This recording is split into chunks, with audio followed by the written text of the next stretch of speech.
Le vieux agriculteur noir qui voulait acheter un jet privé.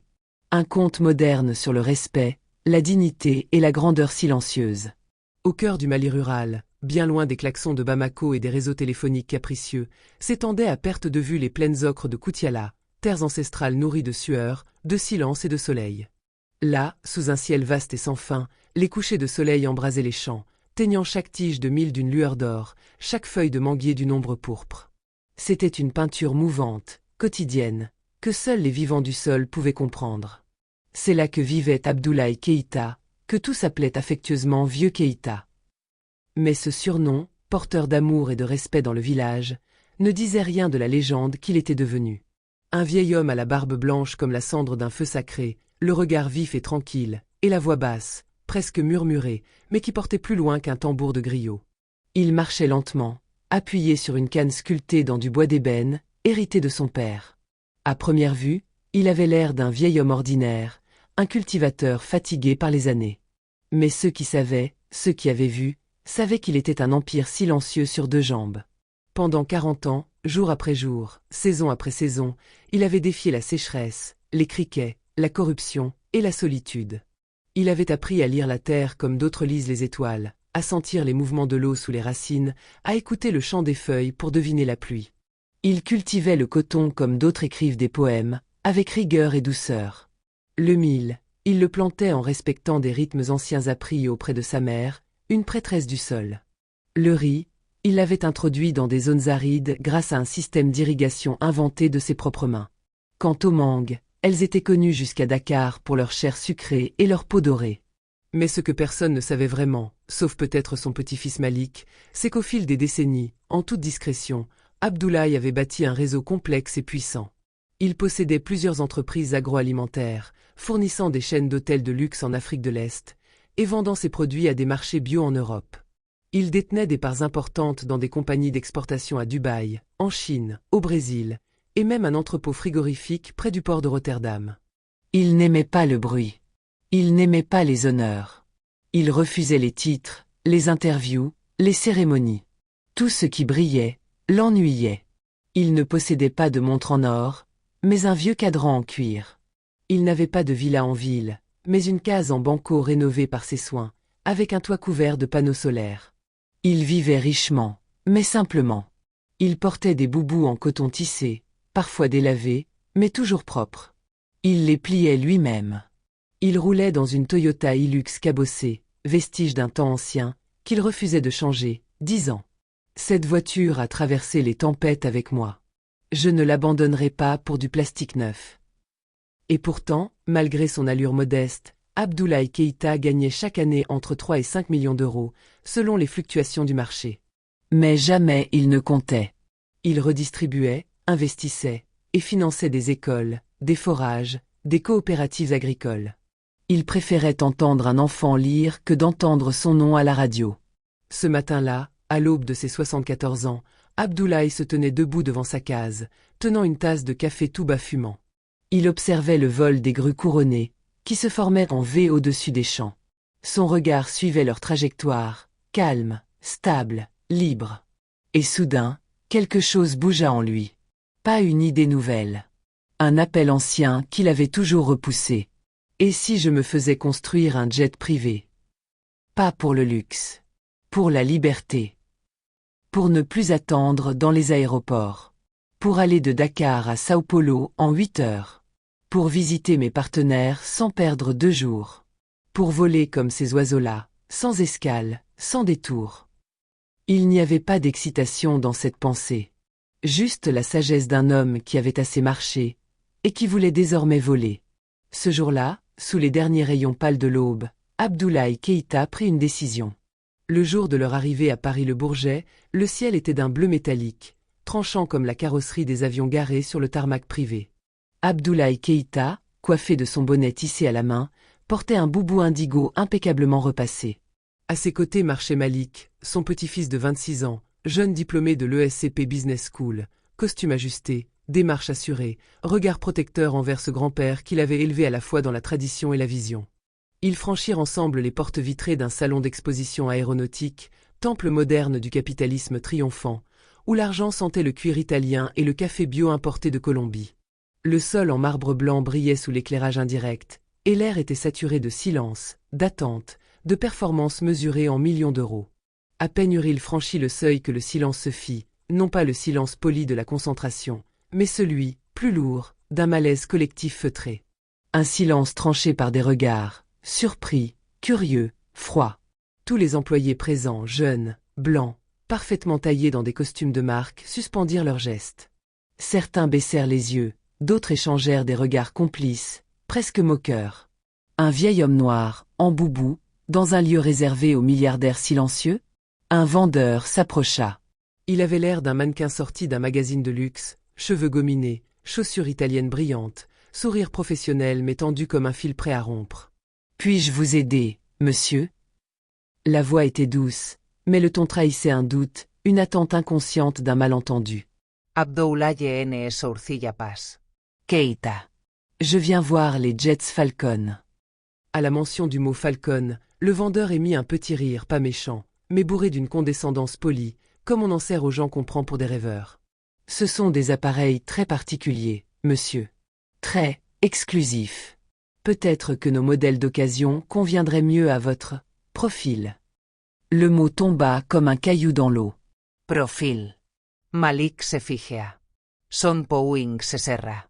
Il avait déjà vu son grand-père affronter la sécheresse, les syndicats corrompus, les barrières bancaires. Mais jamais il ne l'avait vu ainsi jugé au premier regard, comme un intrus dans un monde où l'on vend des avions comme on vend des illusions. Il fit un pas en avant, le regard dur. Mon grand-père est ici pour acheter un jet. Pas pour être jugé. Montrez-nous les modèles, où nous partons. Le vendeur cligna des yeux. Il n'avait pas prévu cette réponse. Il hésita, haussa les épaules, puis les mena, à reculons, presque à contre-cœur, dans une salle d'exposition séparée, la cathédrale de l'élite. Là trônait un Dassault Falcon 8X, fuselage lustré, ailes profilées comme des plumes de faucon. À l'intérieur, un salon plus vaste qu'un appartement parisien, cuir beige champagne, bois de noyer verni, écran intégré, mini-bar en onyx, salle de bain avec douche en marbre noir. Celui-ci commence à 58 millions d'euros, monsieur, dit le vendeur avec un sourire nerveux.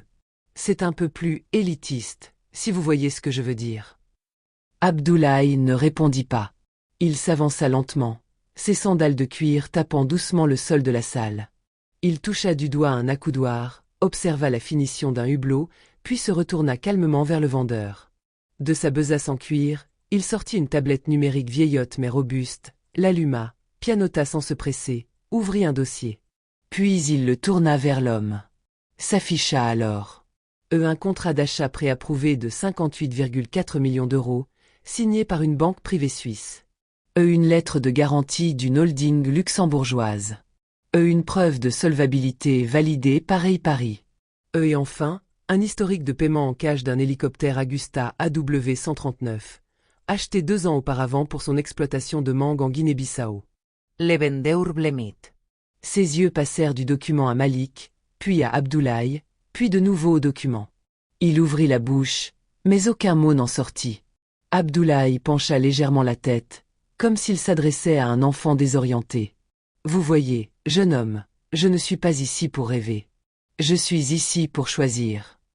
Le silence dans le showroom était devenu pesant, étouffant, comme si l'air s'était figé autour du contrat que le vieil homme venait de dévoiler. Le vendeur, toujours figé devant la tablette, cherchait désespérément une parade, un mot, une justification, mais rien ne venait. Sa mâchoire semblait s'être verrouillée. C'est à ce moment-là que des pas précipités retentirent dans le hall, tranchant le silence comme une lame. Le directeur du showroom, un homme dans la cinquantaine, cravate légèrement de travers, front perlé de sueur, apparut en courant. Alerté par un appel paniqué de l'un de ses collaborateurs, il avait quitté son bureau vitré en haut de l'immeuble sans même refermer son ordinateur. Il s'arrêta net devant Abdoulaye, reprit son souffle et lança avec un sourire crispé. « Monsieur Keita, je vous présente mes excuses pour l'accueil glacial que vous avez reçu. Nous ignorions que vous, enfin, que vous étiez un acheteur sérieux. » Il tentait d'avoir l'air détendu, affable. Mais sa voix tremblait légèrement. Tout en lui trahissait une peur nouvelle, celle de perdre une vente à plusieurs dizaines de millions. Abdoulaye ne répondit pas tout de suite. Il le regarda longuement, les yeux plantés dans ceux de l'homme comme un scalpel dans une plaie. Puis, d'un geste lent et mesuré, il leva sa main, paume ouverte, un signe de silence et d'interruption. Vous saviez tout. Le directeur resta figé. Vous avez juste regardé ma peau. Mes vêtements. Ma canne. Et vous avez décidé, sans une once de doute, que je n'étais rien. Que je n'étais pas digne de franchir cette porte sans être escorté vers la sortie. Le ton était calme, mais chaque mot tombait comme un marteau de vérité. Il se tourna vers Malik, dont le regard était devenu une braise prête à exploser. Appelle mon conseiller. Tu es sûr, grand-père. Dis-lui de bloquer l'achat. Le directeur tenta de réagir. Mais monsieur Keïta, ce serait dommage. Nous pouvons corriger cela. Un malentendu, voilà tout. Nous vous offrirons une remise, un service sur mesure. Abdoulaye le regarda, sombaïssigim pasebel. Je ne donne pas un centime à ceux qui me méprisent. Mon argent mérite du respect. Pas des sourires calculés ni des excuses en solde. Il tourna les talons, sa canne frappant le sol avec une autorité silencieuse. Malik attrapa la tablette, glissa un regard dur vers le vendeur qui s'était reculé dans un coin, puis suivit son grand-père. Ils quittèrent le showroom lentement, mais avec la dignité d'un cortège royal. Les regards honteux pleuvaient dans leur dos. Certains vendeurs détournaient les yeux, d'autres les suivaient du regard, comme s'ils réalisaient seulement maintenant qu'ils avaient vu passer sous leurs yeux une légende vivante. Dans le hall, Malik brisa le silence. Tu aurais pu acheter ce jet, leur montrer qu'un homme comme toi peut s'offrir ce qu'il veut. Abdoulaye s'arrêta et se retourna, son regard doux mais ferme. Ce n'est pas à moi de prouver ma valeur. C'est à eux d'apprendre à regarder.